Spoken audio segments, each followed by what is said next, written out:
ඉතින් අද මම කියලා දෙන්න යන්නේ කොහොමද පික්මි ඇප් එකෙන් මේ ඩිරෙක්ෂනල් අයර්ස් දාගන්නේ කියලා. ඒ කියන්නේ ඔයා යන පැත්තේ එන අයර්ස් කොහොමද ඔයා ලබා ගන්න කියලා. ඔයා මුලින්ම කරන්න ඕනේ ඔයාගේ ඇප් එක ඔන් කරාට පස්සේ මේ උඩ තියෙන ඉරි කැලි දෙකක් එක අයිකන් එක ඒක ක්ලික් කරගන්න. ඊට පස්සේ මේ සර්ච් බොක්ස් එකක් තියෙනවා. එතන ටයිප් කරගන්න ඕනේ ඔයා මොන පැත්තටද දාන්නේ. ඒ කියන්නේ ඔයා මාරගම පැත්තට යනවා නම් මාරගම කියලා ටයිප් කරගන්න. අන්න ඒ විදිහට ඔයා යන පැත්ත මෙතන ටයිප් කරගන්න ඕනේ. ඊට පස්සේ ඒක යටින් එනවා. ඒක ක්ලික් කරගන්න. ක්ලික් කරගත්තට පස්සේ ඔයාලට මෙතන යටින් කහපාට බාර් එකක් පෙන්නනවා. මෙන්න මේ විදිහට මෙන්න මේක ස්වීප් කරගන්න ඕනේ දකුණු පැත්තට.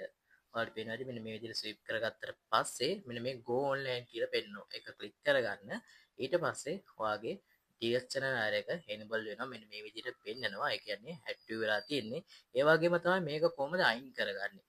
අර කලින් විදිහටම උඩ තියෙන මේ ඉරි කැරි දෙක ක්ලික් කරාට පස්සේ ඔයාලට බලා ගන්න පුළුවන් යටින් පෙන්නනවා disable current search කියලා. අන්න ඒක ක්ලික් කරගත්තොත් ඔයාලට මේ ඩිරෙක්ෂනල් අයර් කියන එක අයින් කරගන්න පුළුවන්. ඉතින් මේ වගේ වැදගත් දේවල් දැනගන්න අපේ channel එක subscribe කරලා අපිත් එක්ක එකතු වෙන්න.